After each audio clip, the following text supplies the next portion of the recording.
What's up, guys? Justin here with TheSketchUpEssentials.com, back with another SketchUp extension tutorial for you. So in today's video, we're going to talk about creating stairs with 1001-bit tools. 1001-bit tools is a free extension for SketchUp that you can install that gives you a whole bunch of different building options inside of SketchUp. I will note that this extension was voted on by my supporters on Patreon. One of the perks of being a supporter on Patreon is you get to vote on the extension that I cover every week. So this week my patrons voted, and they voted on a new 1001-bit tools tutorial. So let's go ahead and just jump into it. Alright, so if you remember, 1001-bit tools has a whole bunch of different options for different tools you can use to create different things inside of SketchUp. So everything from like walls and windows to stairs and roof framing and all sorts of different things like that. And so what I wanted to do in this case is I wanted to talk a little bit about creating kind of a custom stair or a multi-level stair with this extension, some of the considerations you need to have when you're doing this. Because getting all that to line up can be a little bit tricky, and so there's a few things you need to think about when you do this. And so to start off, what I'm going to do is I'm just going to draw kind of a floor plate. So it's not going to be anything special. We're just going to draw a rectangle that's maybe like 50 feet by 50 feet. That ought to give us a good enough idea of what a floor plan would look like that we can draw some stairs in here. And so what I'm going to do is I'm going to start off and I'm going to offset my exterior wall in by 6 inches. I don't know if that's going to be the exact dimension of that wall, but I want to go ahead and dimension out that wall because what we're going to want to do is we're going to want to place this stair on the inside of that wall. And so what I'm going to do is I'm kind of going to let this extension dictate the size of the stairwell that needs to be in here. And so the way that that works is this extension will come in here and it'll ask you some questions allowing you to generate a stair. So let's start off and let's click on the button for build metal/timber dogleg staircase. And that's probably the most complex staircase that's contained in this extension, but I think it's a good example of what we're going to do. I think it gives you a pretty good idea of what we're going to do in order to create our stairs inside of 1001-bit tools. And so the first thing I want to point out is when you're working in this extension, you can see how it gives you kind of this graphical interface that's going to give you an idea of what the different parts and pieces are. And one thing you're going to notice is when you click in here, you're going to see different things called out depending on which box you're clicking in. So like for example, if I click here inside this box, this is going to give me a zoomed in view showing me exactly what these dimensions are going to do and what they're going to adjust inside this extension. So like for example, this 3 3/8 of an inch is going to dictate the width of this stair right here, or the width of this riser, I guess is probably a better way to say that. You know, and then the thread depth is going to dictate how deep each one of those is going to be. And so by looking at this, you can figure out what your settings are going to do, and then you can use that to kind of dictate your entire stair width and everything else. So like for example, if we wanted to dictate our full-on stair width, like let's say we had a stairwell that was going to be, we'll call it 10 feet wide or something like that. Let's say our stairwell was going to be 10 feet wide. What you'd need to do is you'd need to look at all of these and do some quick math to figure out what the overall width needs to be. And so what that would be is your overall stair width would have to take into account the thickness of this stringer right here, so the dimension h, and that's really going to be on there 1, 2, 3, 4 times. So that's going to be in there 4 times. This D is going to be in here. That's going to be your depth in between this point, and then your tread riser width is also going to be in here twice. And so what you would have to do is you would have to figure out what combination of all those different numbers is going to add up to 10 feet or whatever your stair width is going to be. So obviously you're going to have to do some math on this one, but it should be fairly easy to figure out. So you can just kind of back into this really. So and what you would do is you would first of all start off by setting your your flight width and figuring out what that needs to be. So that's kind of what I'd build everything off of. So in this case, let's say I wanted my flight width to be something like 4 feet.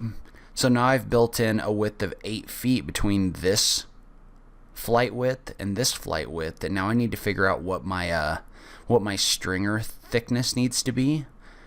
and also my depth. And I'd use the depth as kind of like a almost like a floater here, so you can use that to make up the difference in here. So I've already got a width of 8 feet. And so now, let's say that this riser is going to be something like, or let's say that this stringer width is going to be something like 5 inches or something like that. Well, you're going to have 4 of those in here. So that's going to be a total of 20 inches. So that means we have 8 feet of flight width. We've got another 20 inches, which is going to be another 1 foot, 8 inches in width.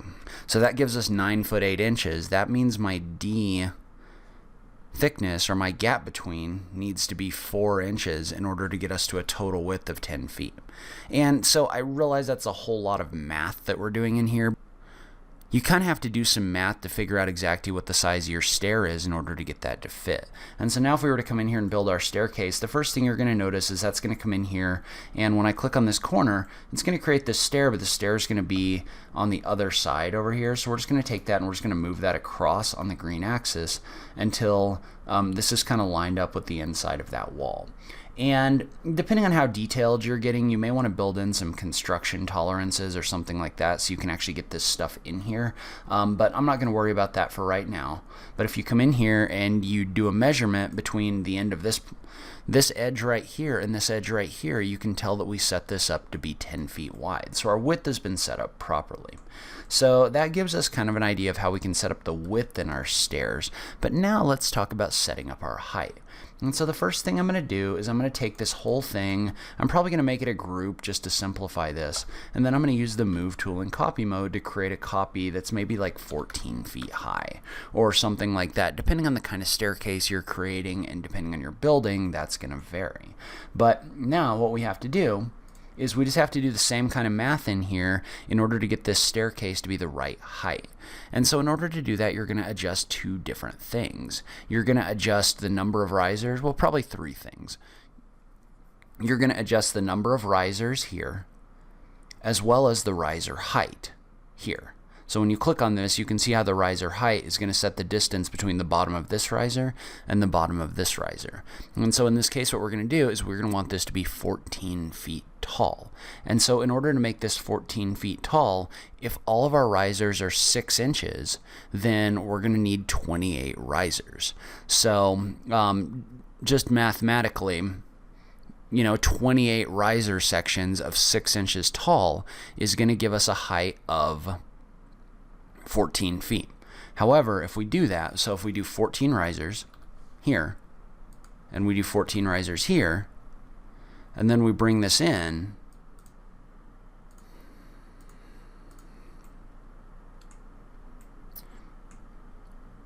what you're going to notice with this stair is that it is accurate in the sense that from the base of this piece to the base of this piece, we're aligned. But the problem is you've got this extra stringer thickness down here that's down below. And if I was to line this up as if this stringer was sitting on top of this plane, then you can see how this is going to be too high. So what we need to do is we need to figure out what that stringer thickness is and remove that from our riser height. Hopefully this is making sense. If it isn't, just leave a comment down below. We can talk about it a little bit more. But what you're going to notice is there's an item in here for stringer depth. And so what stringer depth is dictating in this case is it's dictating the thickness of this stringer. And so where we're running into problems is this thickness down at the very bottom is making this too tall. And so in order to fix that, I've assumed a very simple stringer depth of just 1 foot, so of 12 inches just for this exercise. You might have to do some more complex math to figure this out, but all we're going to do is we're just going to reduce the number of risers in our flight by 1 in each flight. So what we've done is we've knocked out 2 6-inch risers. And now, if we come in here and click the Build Staircase button, and click and place this in here again, we can move this into our stairwell. And I'll go ahead and align this based on this corner. And then we'll move this up so that this stringer is above grade, And you're going to notice that now this is completely lining up. So we can use this in order to get this whole stair to line up inside of our model. And then probably what I would do in this case, and you have to be a little bit careful when you're inferencing in here to inference to the right point, is I would draw a line straight up, and then I would use that to draw a pair of lines so that we can cut out a hole right here. And one thing you're going to notice, because I had this in a group, is this doesn't merge with this face. So I'm going to take these two lines and I'm going to do a Control X to cut them. I'm going to double click inside this group and I'm going to do an edit, paste in place in order to paste them in here. So now all I did is I pasted them inside this group so that we could cut out this opening. Then you can come in here and you can delete out the face of this opening, and do be aware you may have some wall considerations or something like that. But one thing you're going to notice about this, and it's kind of annoying about this extension, is a lot of the time what you run into is, for whatever reason, this stringer has a little extra thickness in here on the top as opposed to the bottom. I kind of wish it didn't. I kind of wish that it just lined up directly across here. But all I would do with something like this is I would just add a little cutout in my slab. So it's not like the end of the world, but it's just kind of an annoying thing that this does. And let's say we could make this a little more accurate and say that we've got probably 12 inches is a little thick for a slab, but we can go ahead and pull this in here.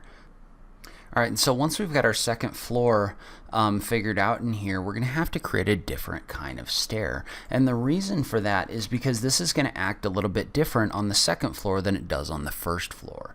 And what that means is, on the first floor, your stair doesn't actually hang down through the floor, right? Like your stringer actually sits on this slab right here. Well, on the second floor, it's not going to do that. What it's going to do instead is it's going to hang down through the floor. And so you're truly going to have a condition where the difference between this plane and this plane is going to be 14 feet, as opposed to before, what you really needed is you needed the distance between this point and the very top of this to be 14 feet. Hopefully that makes sense. I'll kind of demonstrate what I'm talking about. So let's say we had another level in here, and we're just going to use the move tool in copy mode to add that up, or move that up, and I'm just going to move that up by 14 feet. That would give me a 14-foot floor to floor. So if I was to measure from here straight up to here, you can see how that's 14 feet. Well, now what we need to do is we need to create another stair, but in this case we need to go back in and we need to add in that extra foot, because now we want this face to this face to be 14 feet as opposed to the bottom floor to this face to be 14 feet.